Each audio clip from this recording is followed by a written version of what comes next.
अस्सलाम वालेकुम प्यारे बच्चों, इशू टीवी में खुश आमदीद। आज हम जिन सब्जियों के बारे में पढ़ेंगे वो पौधे की जड़ होती हैं। चलिए फिर शुरू करते हैं।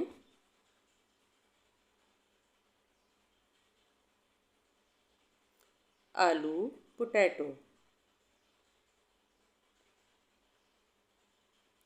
प्याज, ऑनियन,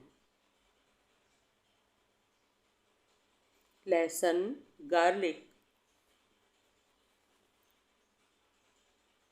अदरक, जिंजर,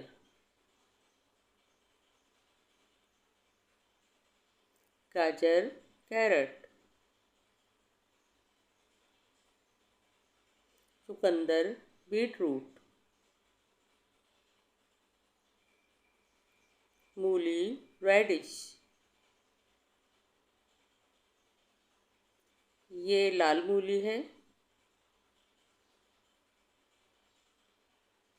शलजम, टर्निप,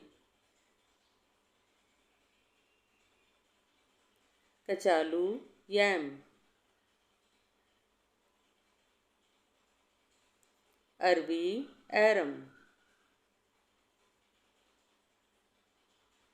शकरकंदी, स्वीट पोटैटो, कमल ककड़ी, लोटस रूट,